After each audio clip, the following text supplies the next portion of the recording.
What is up, my peeps? Welcome back to some more Let's Play Phoenix Wright Ace Attorney.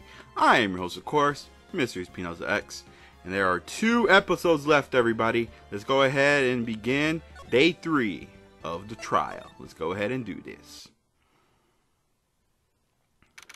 December 27th, 10 o'clock a.m., District Court, Courtroom number 3.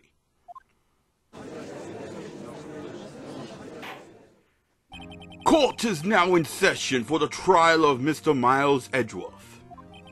The defense is ready, Your Honor.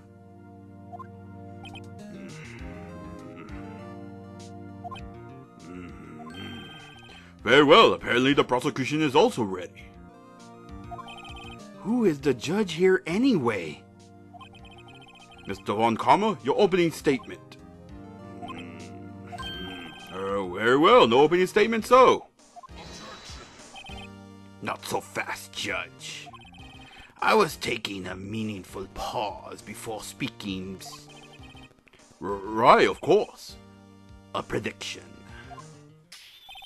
Today's trial will end in 3 minutes from now.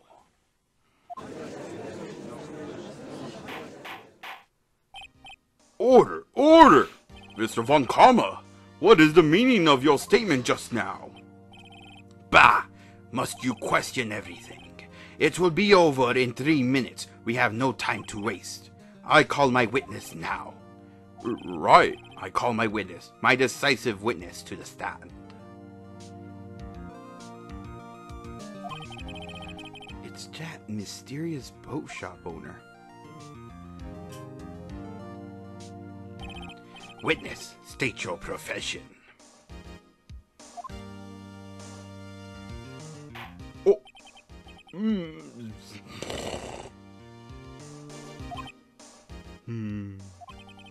am the proprietor of the restaurant, the Wet Noodle at Cold Lake.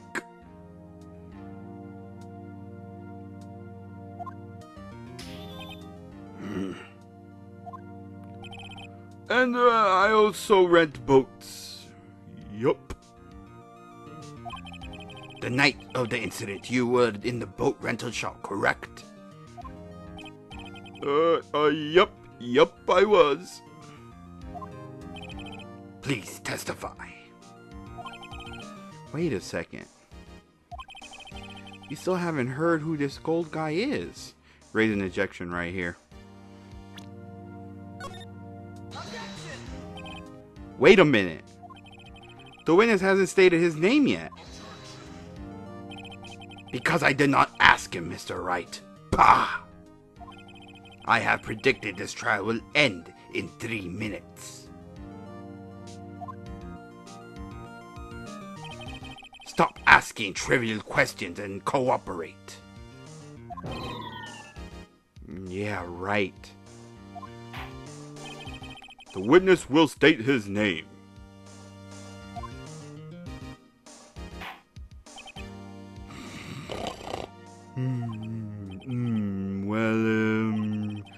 I'm not really sure. Yup. What do you mean?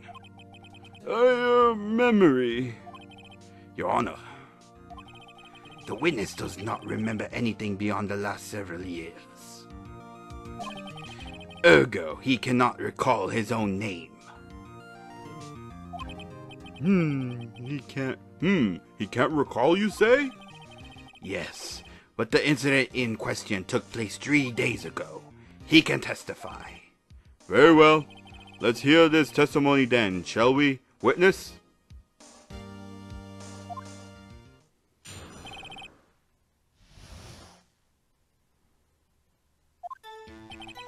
It was the night of the 24th, just after midnight. Yup. I was in the restaurant where I rent boats as usual. Then I heard a bang, yup.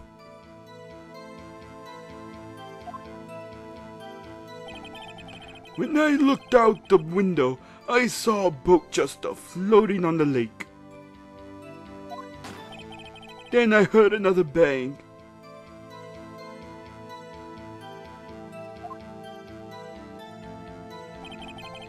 Just about then, the boat comes back to shore, and a man walks by my window. Very well. I'd like to begin the cross-examination. There is nothing to question in my witness testimony. Ergo, no need for cross-examination. Besides, there are only 10 seconds left before our 3 minutes are up. Judge, your verdict now. Yes. Mr. Wright? Cross-examine, of course. What are you saying? Of course I'll cross-examine the witness.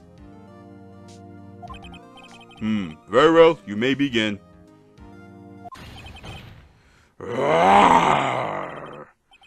Excuse me, Mr. Von Kharma?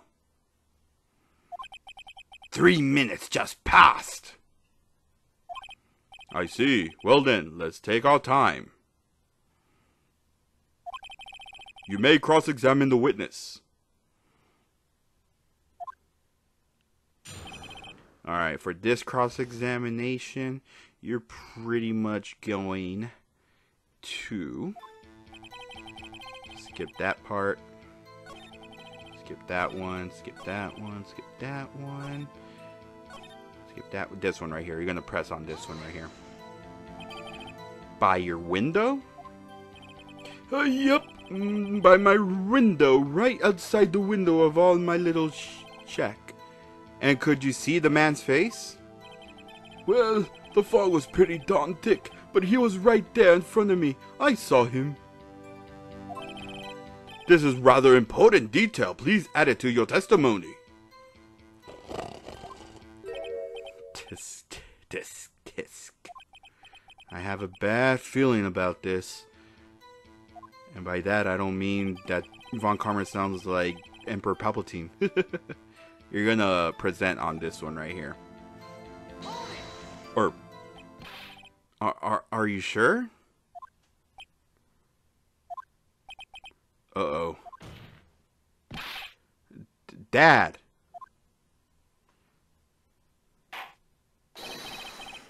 Dead certain, Keith.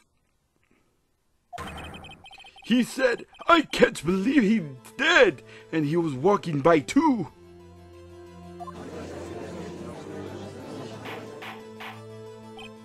Witness, are you sure that the person you saw was Miles Edgeworth? It was him, that Edgeworth boy!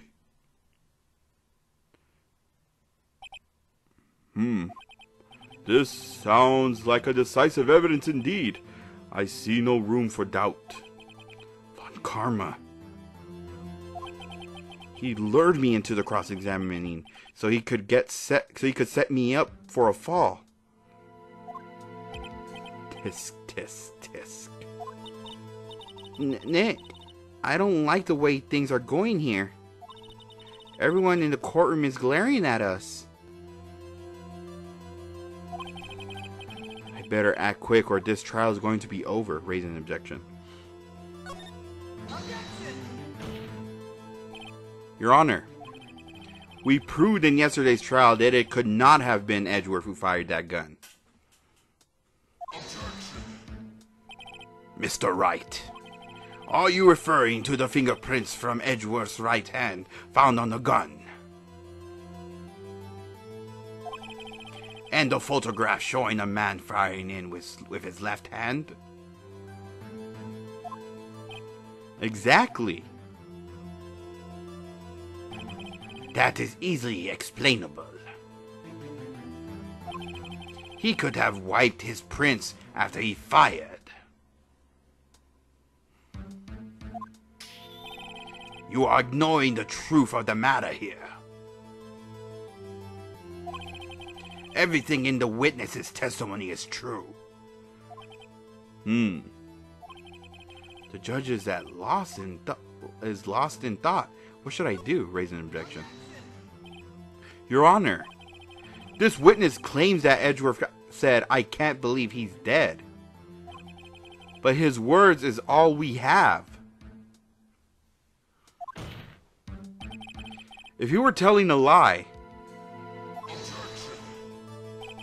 Mr. Wright. In a court of law, the evidence tells all. Apparently, you have yet to realize even this basic fact. If you say his testimony is a lie, show us proof. Ugh. Nick, do we have evidence? It's no good. There's nothing I can do. Are you sure? To be honest, I don't know what to do anymore. Please. Can you hear me, sis? Please. We need your help. Nick needs you.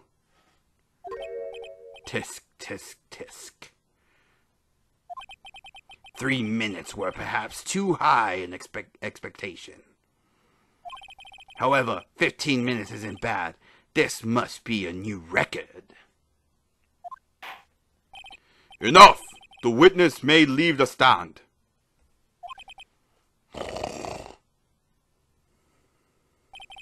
This court sees no reason to further prolong the trial.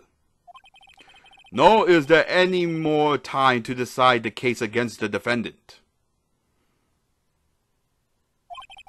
This case is extremely clear. I see no room for misinterpretation of the facts. What? No.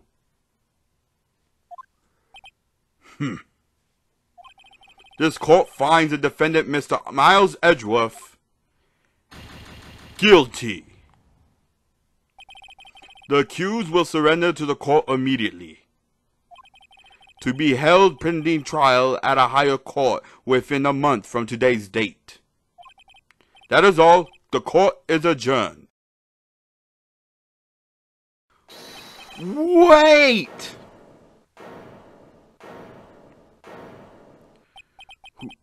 Who was that just now?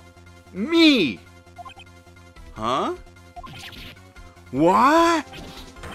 Larry? What are you doing here? Listen, you gotta listen to me. I was there in the park the night of the murder. I wasn't sure about it until just yesterday. But today I remembered it. Remembered what? The gunshot. I heard it too. Order. What is the meaning of this? The verdict has been decided. I called for adjournment. One moment, Mr. Von Kharma. So you say you heard a gunshot? Yeah, I did. A gunshot that night. I was sitting here in the audience listening to the testimony. Then I realized something he said was different from what I remember. Anywho, I can't just sit here and let you call Edgy a murderer. It's just not right. I'll testify. Let me testify.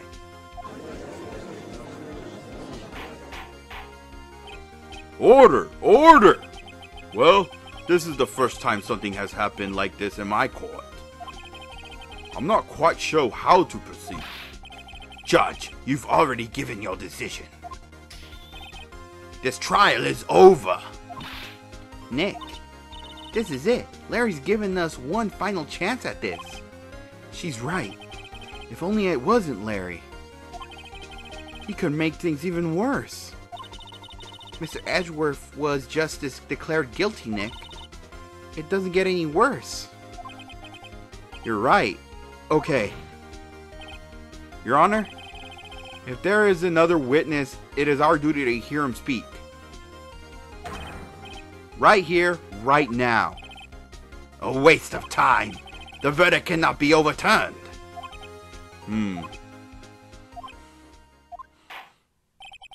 Allow me to speak my opinion.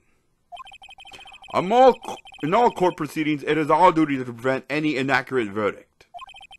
In order to make sure no mistake has been made, every witness should be heard. What is this? I withdraw my previous verdict of guilty. Mr. Von Kharma, I order you to call this new witness to testify. Now! What? The court will adjourn for a 5-minute recess. After that, we will hear this new test witness. Court is adjourned. December 27th, 10:28 a.m. District Court, Defendant Lobby Number 2. Whew. That was close too. That was too close. Sorry to keep you on the edge of your seat like that, Edgeworth. I've seen worse. Yeah, right, Edgeworth. You're sweating bullets. I just wonder what Larry plans to say in there. Larry was at the lake that night. Yes. He said he went looking for the steel samurai balloon that flew into the lake. Oh, right. And he found the balloon and the air tank that night. Yeah. Hey, Edgeworth. Huh? You say something right? Yeah, a lot of things. You seem out of it. What's wrong? It's nothing. Mr. Edgeworth, there's something I've been meaning to ask you. What's that?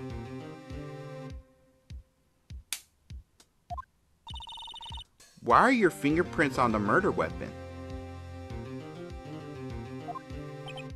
Oh.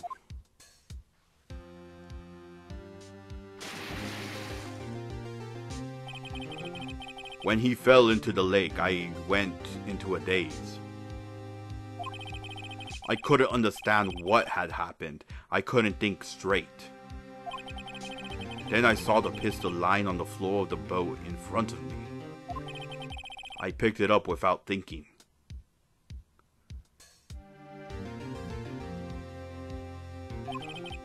I didn't have a reason, really. I see. Right. Yeah? This might be our chance. Our chance? Von Kharma has only ever run a perfect trials. Perfect trials? Perfect prepared witnesses.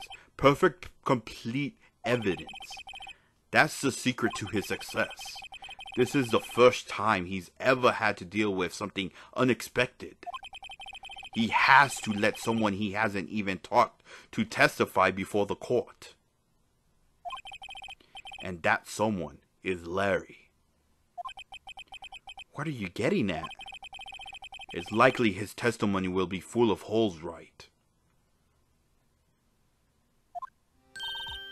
That's right, Nick. No 10-minute trial this time.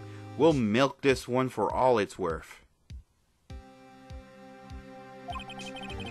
Hey, it was 15 minutes. 15! Everything's on Larry now. December 27th, 10:35 a.m. District Court, Courtroom Number 3.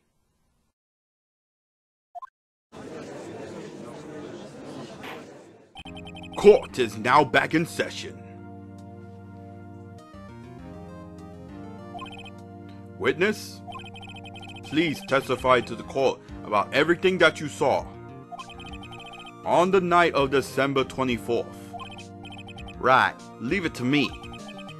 Please, Larry, don't mess this one up. I hate to admit it, but you're our only chance. Kharma didn't even have time to prep his witness. I just hope Edgeworth is right about this being our big break.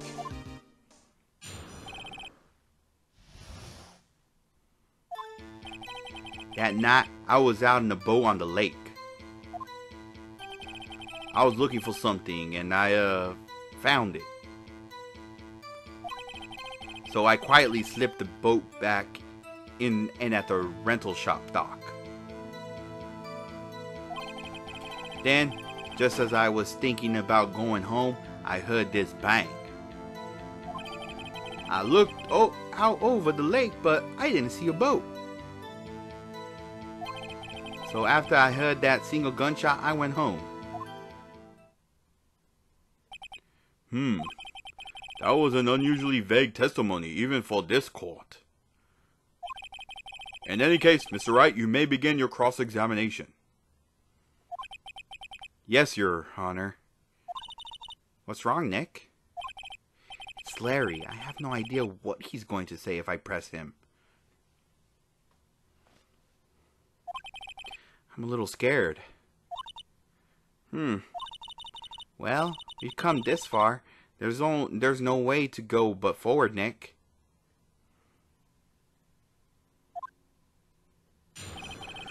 Whew, alright, this one, whew, alright.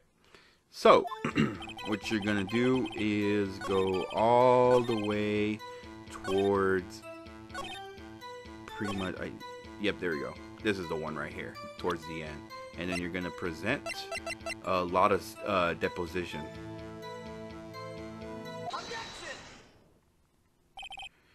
Wait a sec, Larry. What? You only heard one bang. You're sure? That's what I said. But Miss Lotta Hart testified yesterday that she heard 2 bangs. And the old man just now said the same thing. They both heard 2 gunshots that night. Huh? Were you even listening? Were you paying attention at all to what they said? Yo, Nick, please. Huh? You know something's been bothering me. I'm a witness, see? I'm like a customer here. So you got to treat me nice and stuff, okay?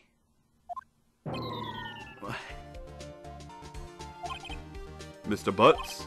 What? You only heard 1 gunshot. Are you sure? Well, to tell you the truth, I'm not sure. Eh? Not sure? How could you be not sure? How could you not be sure? Yeah, well, I might have missed the other gunshot. I was, listening to something else. Something else? My radio, dude, with my headphones. What? Order, order, and stop that booing. Mr. Butz, you were listening to the radio with your headphones? Yeah, so what? That a crime? I listen to my radio. Everybody listens to the radio. What's the big deal? Mr. Von Karma, your opinion? Waste of time. I do not accept the witness, nor his shoddy testimony. Well, Mr. Wright, should he continue the testimony? Continue.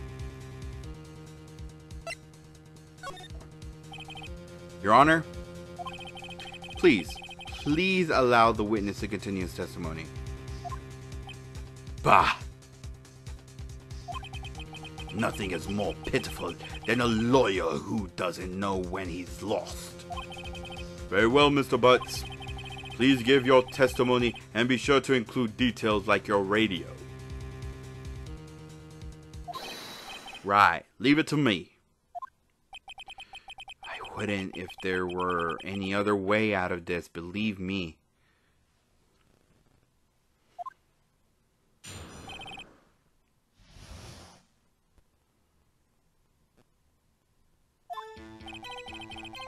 It's lonely, being alone on Christmas Eve. That's why I was listening to an all-request show on the radio, see? I was listening to it real booming loud like.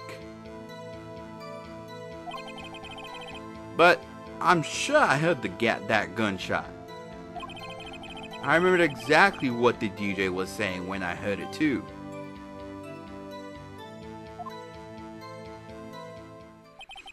You were listening to your radio at a high volume. Yeah? What's the big problem?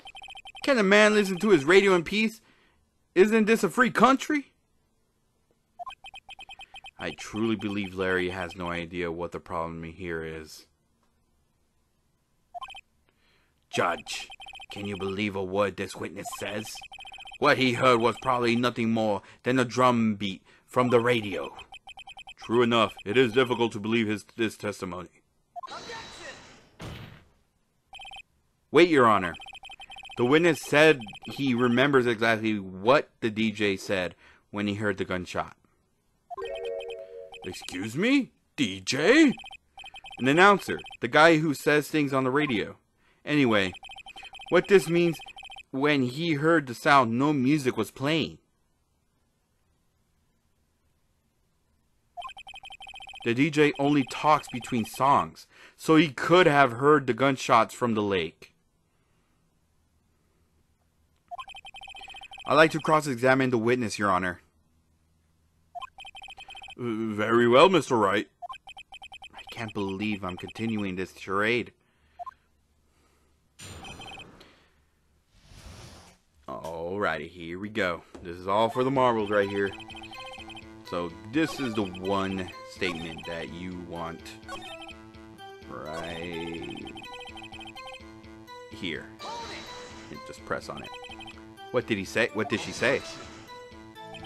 Mr. Wright, please cease these pointless questions.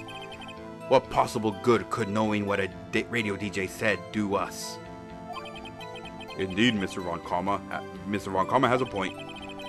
I'll allow the questions only if you see some reason why we should care. We should care, Your Honor. Of course we should. Why? Well, how do you know if we don't ask him? Ask, Fine. Very well. Mr. Butz, please testify to the court. What was the radio announcer saying when you heard the gunshot? Just when she said, hey, it's almost Christmas, I heard the gunshot. And then you're going to go ahead and present Lotta's deposition again. Larry, are you absolutely sure what you're saying is correct? Huh? What's with the face? You look scary, dude. Hey, if you're trying to scare me, you better know I don't scare that easy. Is something the matter, Mr. Wright? Your Honor, did you hear what the witness just said? The DJ said, hey, it's almost Christmas time when he heard the gunshot. Indeed, and? Almost Christmas means it wasn't Christmas. Do you realize what this means? When he heard the gunshot, it was still Christmas Eve. That would seem to be the case, yes. But that contradicts the two testimonies we have heard so far, Your Honor. Both Miss Hart and the old man said it was after midnight when they heard the shots. In other words, when they heard the gunshots, it was already Christmas. This is a clear contradiction, Your Honor.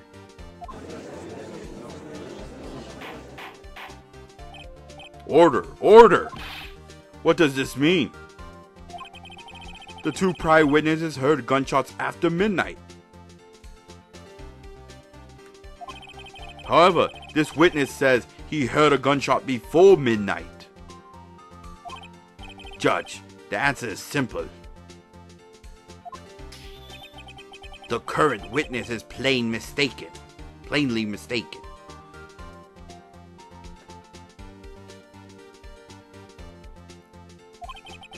Just look at him. Suspicious. What? Well, Mr. Wright, what do you think about Mr. Butt's claim he heard the gunshot before midnight? Larry's right. Larry's not mistaken, Your Honor. He heard that gunshot before midnight. Intriguing. I'm assuming you have evidence for this wild claim? Show me evidence there was a gunshot before midnight. And you're going to go ahead and the second lake photo that you got from Lotta, that's the one you want to present.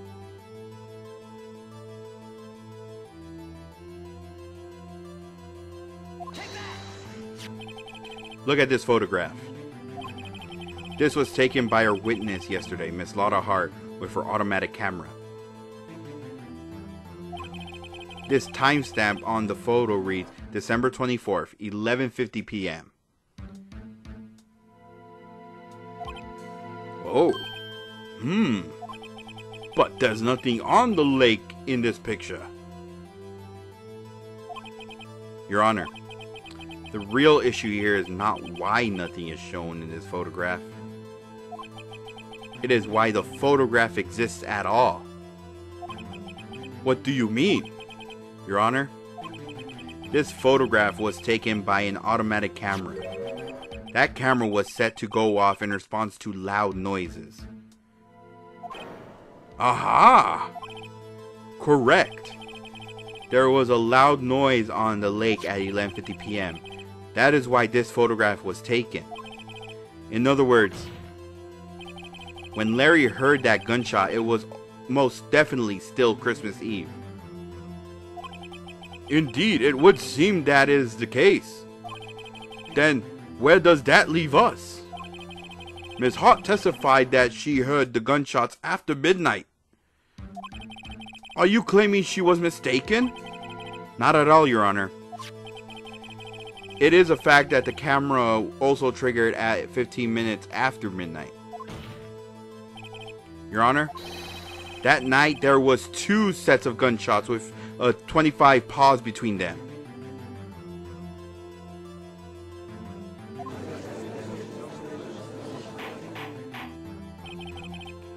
Why would this be? Don't be fooled, Judge. That camera was set to respond to loud noises. Yes? There's no proof that the loud noise at 11:50 was a gunshot. Why the witness would have sneezed triggered the camera. Hey, my nose was clear that night, man. Clear. Well, Mr. Wright, there's no turning back now.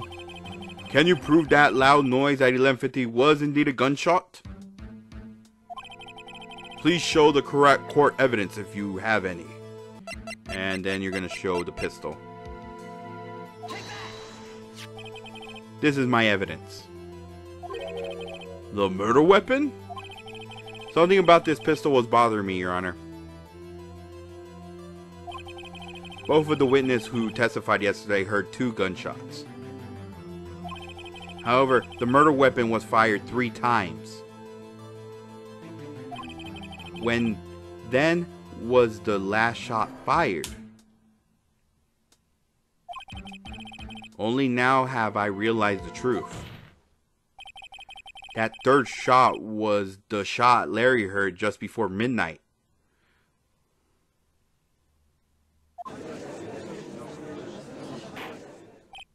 Order! Order! That would make sense of the evidence we've seen so far. However, this leaves me wondering exactly what did happen the night of the lake. Exactly. If this is true, there were 2 sets of gunshots separated by 25 minutes. One at 11:50, another at 15 minutes after midnight. Why, I ask you, why? Uh-oh. I better think of something quick. Wait a second. Gunshot separated by 25 minutes? Ah! What's wrong, Nick? I have it. I have it! Huh? Remember this case? Remember the case of the Steel Samurai? Huh? Yeah, of course I remember. The murderer in this case had the same idea as the murderer in that case. What do you mean? Maya! Yes? If we don't figure this out now, we'll never overturn Edgeworth's guilty verdict. I got a hunch, and I'm going to run with it.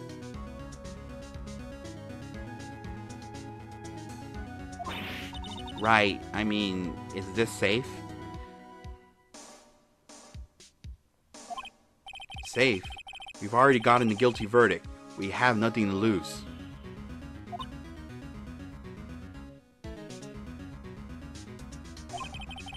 You just watch and let me know if I say anything that sounds fishy, okay? Right, Nick? Your Honor? Yes, Mr. Wright? The testimony just now has cleared up this entire case. What do you mean, Mr. Wright? Tisk, tisk, tisk. So, you finally realize the truth. There can be no other murderer here than Miles Edgeworth himself. Wrong, Von Kharma. A man was shot that night, but it wasn't Edgeworth who did the shooting. Listen, rookie. Take a deep breath and consider the facts. At the time of the murder, one boat was on the lake. This was shown by the witness's photograph. The defendant Edgeworth and the victim Robert Hammond were on that boat.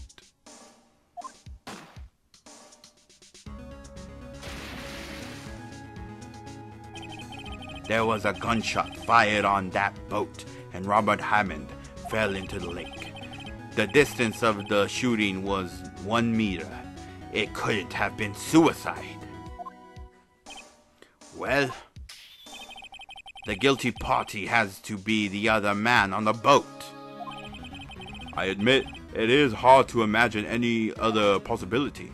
Yes, but this assumes that the victim was shot at 15 minutes after midnight.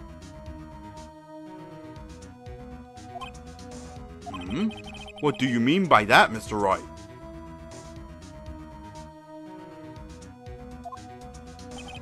We have photographic evidence of the time of the shooting. The timestamp on the photo says 12:15. But Larry heard a gunshot 25 minutes before that. Robert Hammond was killed then, 25 minutes before the shot on the lake. That's the only way that Edgeworth could be innocent. Mr. Wright, are you quite mad? Explain who the two men on the boat are. Just go to, and then this one. The pretty tricky one. Edgeworth and the murderer. That's the one you want to pick. Of course it was Edgeworth and the murderer. After the murderer killed Robert Hammond at 11:50, he assumed the geese of Mr. Hammond and met Edgeworth.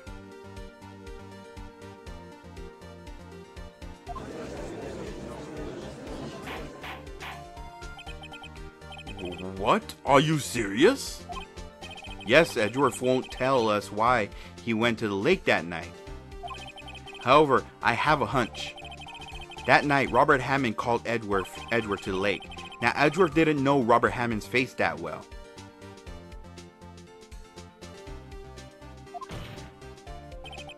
That's why he didn't suspect anything when the murderer took Robert Hammond's place. I'm not sure what to make of all this. Ludicrous!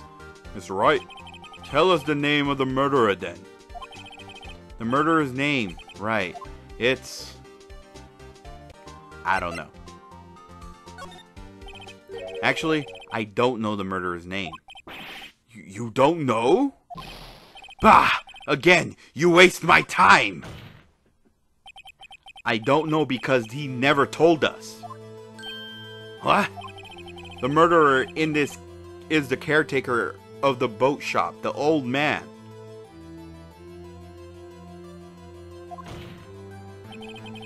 At 11:50, he was the one who killed Robert Hammond. The caretaker of the boat shop? Where did he do this? There weren't any boats on the lake then. Why would he have to go all the way on the lake just to shoot someone? May I suggest the real scene of the crime was not on a boat? What?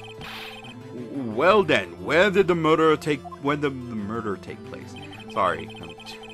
Show the judge where the murder took place. Sorry, my memory's getting tongue-tied. But anyway, the boat rental shop. That's where it took place. Here, of course, the boat shop where he lives. That's why he could meet with the victim without anyone noticing. Do you have proof that the boat shop was the scene of the crime? Recall Larry's testimony, if you will.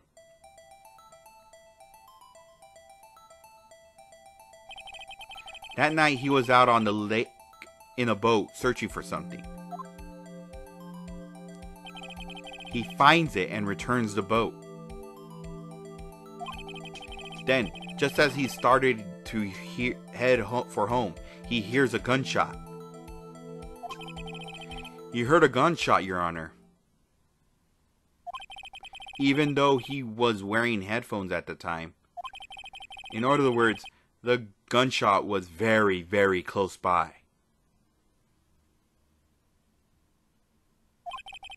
And where would that be if he had just returned a boat?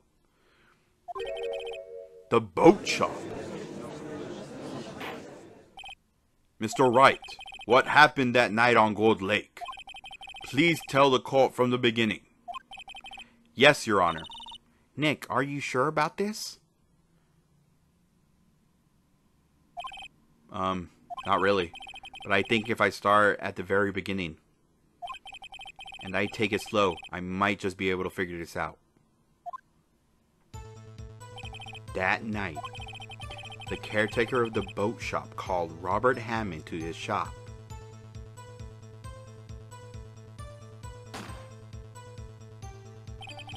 This was around 11:50. That was when the gunshot that Larry heard was fired. After that, the caretaker put on Robert Hammond's coat. He became Robert Hammond. Then he got in the boat with Edgeworth and went out into the middle of the lake. Then, who fired the pistol on the boat, Mr. Wright? The boat shop caretaker is the one who fired it. Of course, it was the murderer who shot the pistol. He shot twice. Both missed Edgeworth on purpose. Wait a minute. Yes? Why would he shoot twice if he didn't mean to hit anyone? Details. Know this, Mr. Wright.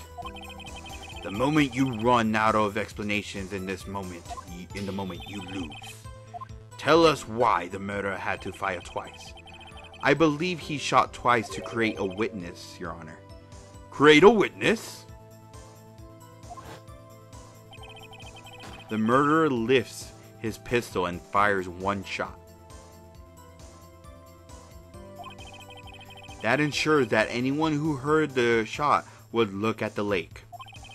Indeed, Miss Hart did exactly that after hearing the first gunshot.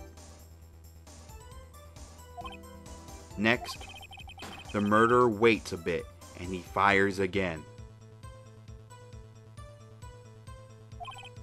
Then,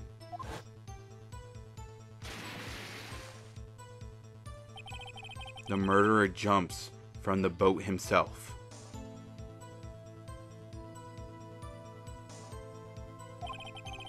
Leaving the pistol in the boat behind him.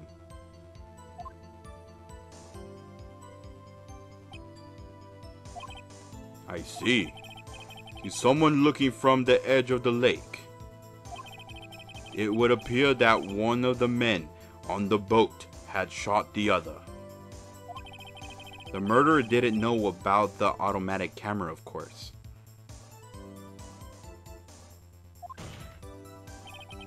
That's why he shot twice, to draw attention to the boat.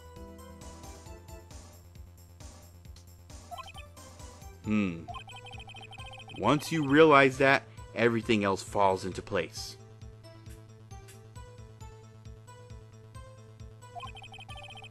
The boat shop caretaker swam back to his shop.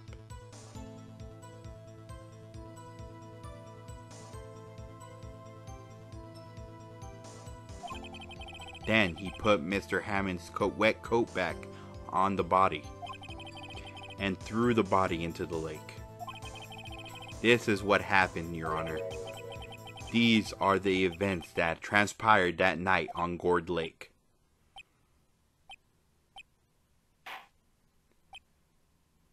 Bailiff, bring out the witness from before. The boat caretaker, quickly.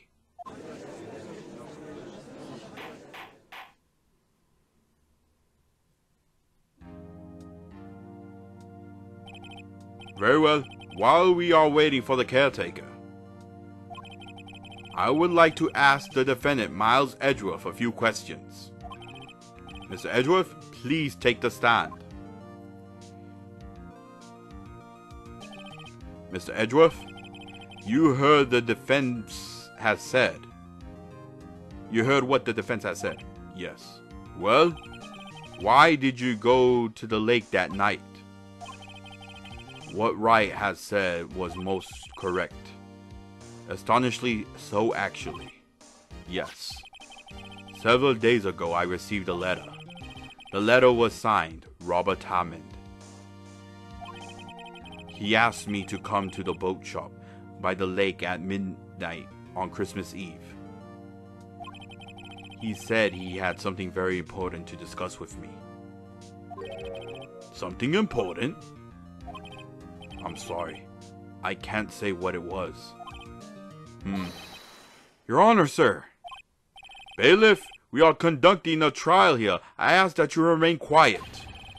The witness has disappeared. He isn't at the boat shop either. What? What should I do? Find him quickly. We cannot allow him to get away.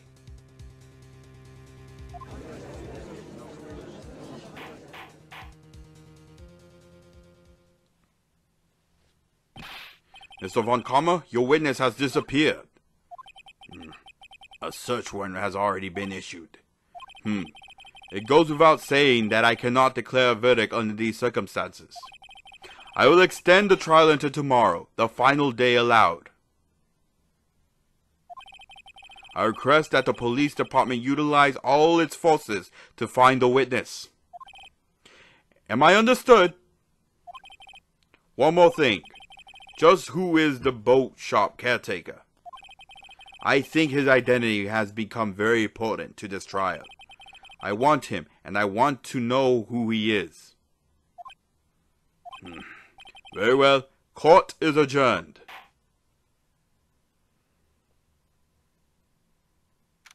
December 27th, 1:22 p.m. District Court, Defendant Lobby, number 2. Yay, Nick, you did it! Yeah.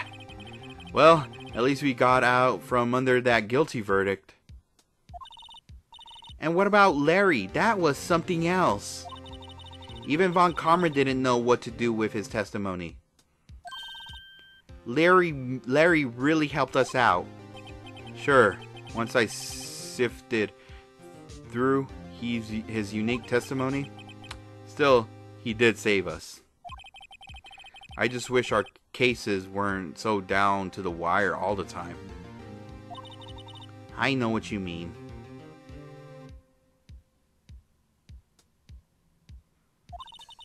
Sometimes I feel like it's us on trial instead of our clients. Hey, Edgeworth.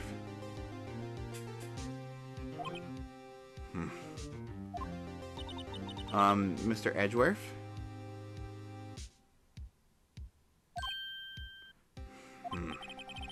Did you say something? Don't look so pained. I mean, it looks like you're probably going to get off the hook. You could try to smile just a little, relax. I'm sorry, but I feel it's not over for me yet. What do you mean? Right. There's something that's been troubling me for a very long time now, and I don't know whether or not to tell you. Edgeworth? No, there's so little time left. I want to tell you, but to get it off my chest, but I can't make up my mind. What is it about, Edgeworth?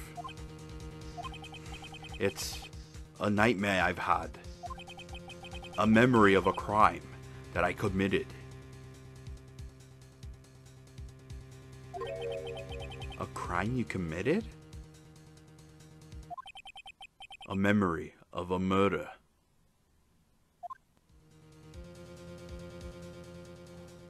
Oh my lord, what just happened? Whew. But anyway, thank you guys so much for watching this episode of Phoenix Wright Ace Attorney. Hopefully everyone enjoyed. This has been Mr. Spinoza X saying good night, good morning, good day, whatever time you guys are watching this video. And I will see you guys on day 3 of the investigation. Alright everyone, bye.